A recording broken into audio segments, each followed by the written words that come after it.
Buenas tardes.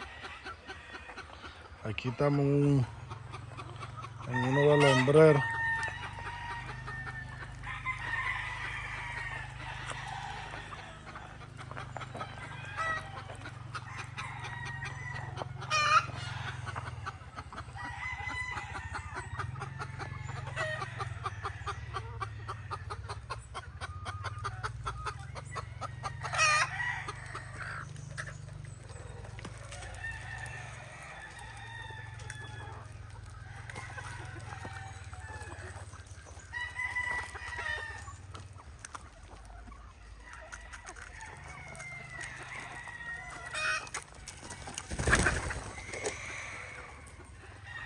Gallinas que están saludables.